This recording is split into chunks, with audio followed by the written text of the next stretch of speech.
Kalian mungkin sering mendengar ujaran-ujaran negatif seperti itu merupakan ujaran kebencian yang ditujukan pada komunitas LGBTQ. Sebelum masuk pada pembahasan tersebut, mari kita pahami terlebih dahulu apa itu LGBTQ. LGBTQ merupakan singkatan dari identitas gender dan orientasi seksual seseorang yang bukan termasuk cisgender dan heteroseksual. L adalah singkatan untuk lesbian, G untuk gay, B untuk biseksual, T untuk transgender, dan Q untuk queer atau questioning. LGBTQ sendiri merupakan komunitas yang rentan tertindas karena identitas mereka. Di Indonesia, penyebab utamanya adalah pemahaman yang salah bahwa mereka menderita gangguan mental, merupakan kelompok penyebar penyakit HIV/AIDS, serta menyimpang dari budaya, agama, dan ideologi negara.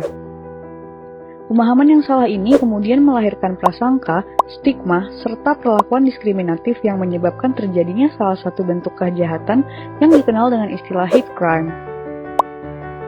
Hate crime atau kejahatan kebencian merupakan kejahatan yang didasari atas bias dan prasangka terhadap identitas seseorang atau kelompok tertentu. Dalam komunitas LGBTQ, hate crime adalah perwujudan dari sentimen homofobia dan transfobia.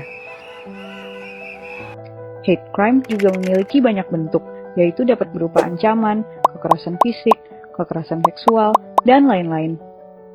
Media sosial adalah salah satu sarana berlangsungnya hate crime secara verbal, yang juga biasa disebut sebagai hate speech. Selain itu, ada juga ujaran-ujaran yang mungkin terdengar sepele, namun sebenarnya mengandung bias dan prasangka terhadap kelompok LGBTQ, serta mengucilkan keberadaan dan identitas mereka di masyarakat.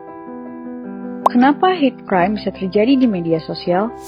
Seorang kriminolog menjelaskan tindakan kejahatan dapat berpindah dari ruang fisik ke ruang virtual dalam Space Transition Theory. Menurut teori ini, ruang virtual yakni media sosial memiliki ciri-ciri seperti identitas yang fleksibel melalui fitur anonimitas, serta ruang dan waktu yang dinamis. Sehingga, media sosial menjadi sarana strategis untuk melakukan kejahatan terhadap komunitas LGBTQ karena pelaku dapat lebih leluasa menyerang tanpa terlihat identitasnya dan lebih mudah untuk lolos dari resiko seperti tertangkap. Hate crime dapat berdampak secara psikologis bagi korban seperti munculnya rasa takut, terancam, hingga berbagai gangguan mental seperti